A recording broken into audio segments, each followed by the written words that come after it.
तो जब से सरकार का नया गाइडलाइन आया, आदेश आया, उसके बाद हम लोग एक दिन में दुकानें लगाए। अभी हम लोग कुछ सोच के लेके आए थे कि मतलब हम लोग तो फर्स्ट लहर सेकंड लहर दोनों लहर में हम लोग बर्बाद हो चुके हैं हर तरफ से।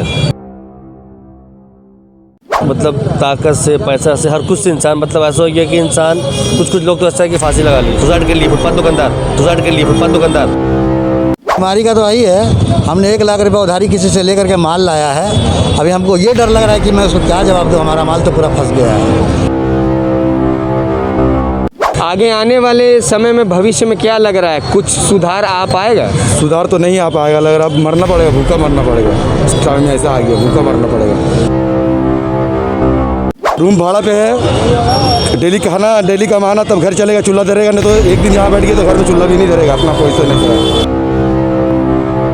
नमस्कार, जोहार, मैं सृजन और आप एक बार फिर से देखना शुरू कर चुके हैं सोशल संवाद। और जिस तरीके की विकट और विषम परिस्थितियों के समक्ष टुसू और मकर संक्रांति, जो कि सबसे महत्वपूर्ण पर्वों में से एक, खासकर हमारे झारखंड राज्य में मनाया जाता है, जमशेदपुर में भी, रांची में, सभी जगह पर धूमधाम से मनाया जाता है। एक तरफ जहां बड़ी दुकानों को ये मौका मिल रहा है कि लोग वहां जाकर खरीदारी कर रहे हैं, चीज़ें ले रहे हैं, चाहे वो घड़ियां हो, कपड़े हो, जूते हो, चप्पल हो, ये सभी चीज़ें। वही कुछ ऐसे भी लोग हैं जो मेहनतकश लोग हैं, पसीना बहाने वाले लोग हैं, डेली कमाने खाने वाले लोग हैं, और ऐसे लोग हैं जो जब कुछ कमा कर जाते हैं तो शायद घर में 1 या 2 वक्त की रोटी खा पाते होंगे, बच्चों की फीस दे पाते होंगे, और अगर घर में कोई वृद्ध बूढ़े हैं, अगर वो बीमार हैं, तो शायद कहीं ना कहीं उनका इलाज भी करा पाते होंगे। हमने सोचा कि हम चलकर कुछ ऐसे लोगों से बात करेंगे जो फुटपाथी दुकानदार हैं, ठेले खोमचे वाले, रेडी पटरी वाले हैं। आइए इनसे जानते हैं कि ये जो 2 महत्वपूर्ण पर्व हैं, इसमें ख़रीदारी तो लोग बहुत ज़्यादा करते हैं, आपको पता है, चाहे वो कपड़े की हो, तिलकुट की हो, ये सब जितनी भी चीज़ें लेने के लिए बाज़ारों में आपकी आवाजाही होती रहती है। अपना नाम बताइएगा। नाम है लाडला। बातचीत करने के लिए स्वागत है सोशल संवाद में। जी हाँ। परिस्थितियों के बारे में बताइए, अभी माहौल कैसा है, कमाई कुछ हो भी रही है या फिर? माहौल तो मतलब परिस्थिति इतना ख़राब हो गया कि अभी हम लोग को जब से सरकार का नया गाइडलाइन आया, आदेश आया, उसके बाद हम लोग एक दिन में दुकानें लगाए। अभी हम लोग कुछ सोच के लेके आए थे कि मतलब हम लोग तो फर्स्ट लहर सेकंड लहर दोनों लहर में हम लोग बर्बाद हो चुके हैं हर तरफ से, हर तरीके से। मतलब ताकत से, पैसा से, हर कुछ से इंसान मतलब ऐसा हो गया कि इंसान कुछ लोग तो ऐसा है कि फांसी लगा ली, सुसाइड के लिए फुटपाथ दुकानदार, सुसाइड के लिए भैया, बच्चा का पढ़ाई छूट गया है, स्कूल का खाना पीना सारा कुछ बर्बाद हो गया। अभी कम से कम 15 दिन 10 दिन अगर हम लोग यहाँ लगाने का मौका मिल जाता है तो हम लोग इतना माल लेके आए, जो भी है पता है, कोई चप्पल है, कोई जूता है, कोई कम्बल है, कोई जैकेट है, तो कुछ ना कुछ हम लोग के साल में हम लोग का चल जाता है, हम लोग अपना दाल रोटी चला सकते हैं। तो उसके बाद से अभी जब से मतलब जो 10-12 दिन कमाने का था, उसमें हम लोग ना कमा पाए ना कुछ कर पाए। जो कमाने का टाइम था तो सरकार अभी नया गाइडलाइन लगा हटा दी। अभी पुलिस घूम रही है, ना कोई हाथ तक नहीं बेचने दे रही है, हाथ में तो पुलिस उसको मार के हटा दी। तो हम लोग क्या कर सकते हैं? तभी इंसान ऐसा हो गया कि इंसान अब मरने के कगार में आ गया फुटपाथ दुकानदार। कैसे परिवार वगैरह कैसे चल रहा है, पालन पोषण वगैरह ये सभी चीज़ें कैसे?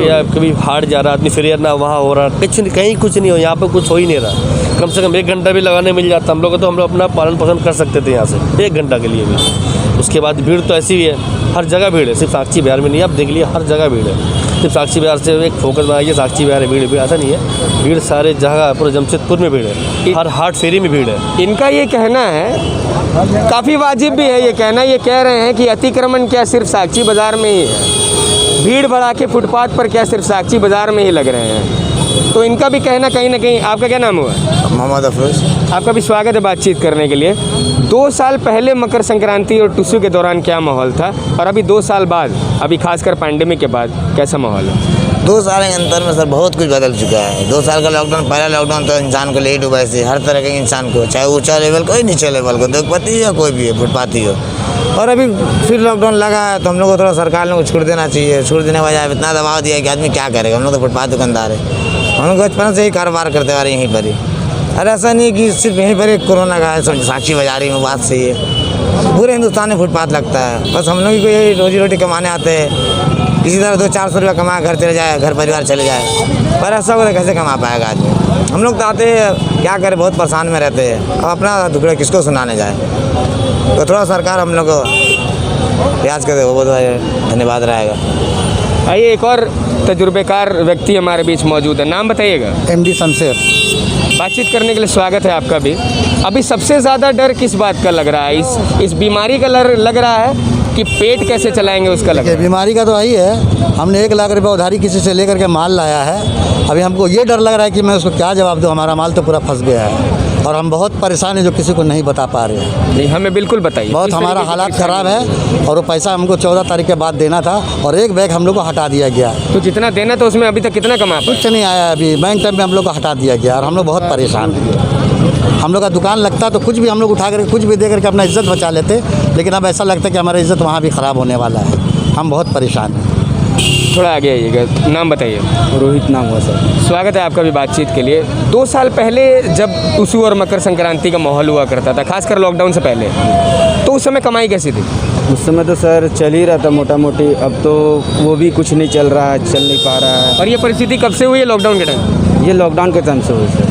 तो जब उसके बाद जब अनलॉक और इन सभी की प्रक्रिया जब की गई, उसके बाद भी कुछ आराम अभी तक? कुछ आराम तो नहीं मिला है सर, भाग दौड़ करके लगा रहे थे, वो भी उठाया गया है हम लोगों को और काफ़ी कर्जा भी हो चुका है, रेंट पे रहते हैं, बस इसी तरह तो का। रेंट वगैरह का निकल पाता है पैसा? रेंट का भी कहाँ निकल पाता सर, अभी तो 100 रुपये कमाना भी मुश्किल हो चुका है बाज़ार में। फैमिली को भी देखना है, अपना भी पेट चलाना है, गाड़ी का पेट्रोल का भी रेट बढ़ चुका है, पेट्रोल भी भराना है गाड़ी में, कहाँ से हो पाएगा सर, बहुत मुश्किल चल रहा है। आपका क्या नाम हुआ? जफ़ीर आलम।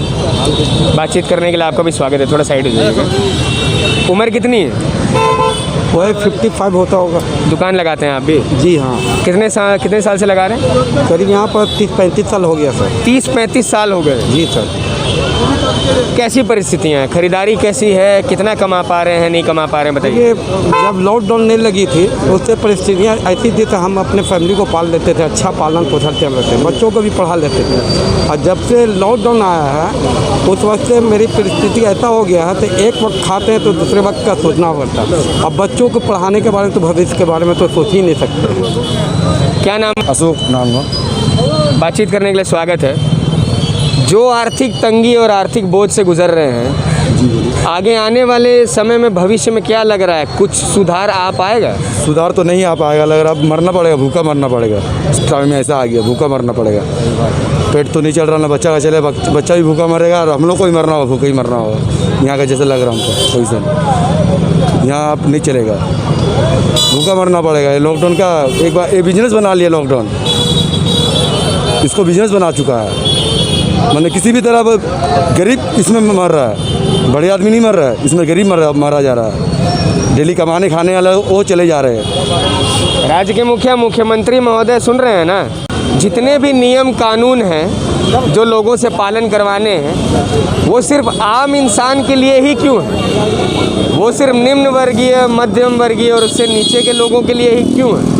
वो बड़े बड़े मॉल और शॉपिंग कॉम्प्लेक्स ओनर्स के लिए ये दिशा निर्देश और गाइडलाइंस क्यों नहीं होती हैं? शटर बंद करने के बाद भी दुकान चलती रहती है, उन पर जाकर तो कोई कार्रवाई नहीं की जाती है। इसके पीछे का कारण यही है ना कि वो पहुंच वाले हैं और बड़े लोगों से उनकी जान पहचान है, यही कारण है ना।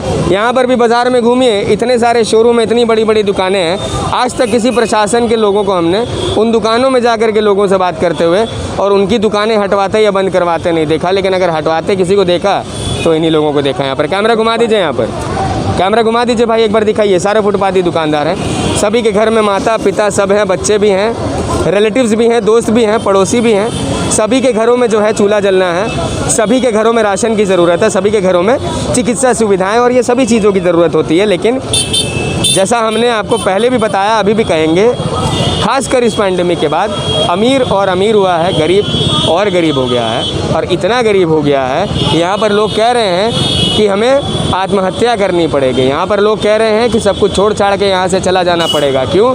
क्योंकि हम भी भूखे मरेंगे और हो सकता है कि हमारा जो आगे आने वाली जो पीढ़ी है वो भी भूखे ही मरेगी कहीं। कुछ इनके लिए भी ज़रूर कीजिए, कुछ इनकी भी सुध लीजिए। अगर यहाँ से हटा रहे हैं तो यहीं कहीं जगह ही बनवा दीजिए, एरिया ही ले लीजिए कि वहाँ पर भैया आप अपनी दुकानें लगा सकें।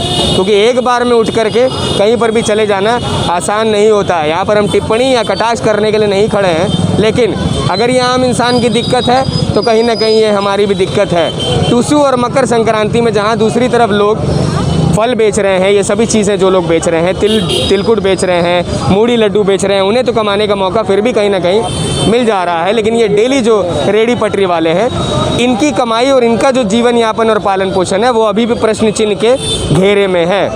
ये आप पर निर्भर करता है कि आप ऐसे वीडियोज़ को कितना देखते हैं, इससे आपका ताल्लुक़ कितना होता है। क्योंकि हमेशा जब खुद को ही दिक्कत हो और हमसे कोई बात ताल्लुक़ रखता है तो ही देखेंगे या शेयर करेंगे, तो ऐसे में सोशल मीडिया का ये सही उपयोग नहीं हुआ। सोशल मीडिया का अगर सही उपयोग करना चाहते हैं तो जो भी चीज़ें आपको गौरतलब लगती हैं, ध्यान देने लायक लगती हैं और जिन्हें शेयर करने मात्र भर से ये बात वहाँ तक पहुँच सकती है जहाँ तक हम बात शायद ना पहुँचा पाएँ, तो ये आपका दायित्व भी बनता है और आपकी ये भूमिका भी होनी चाहिए।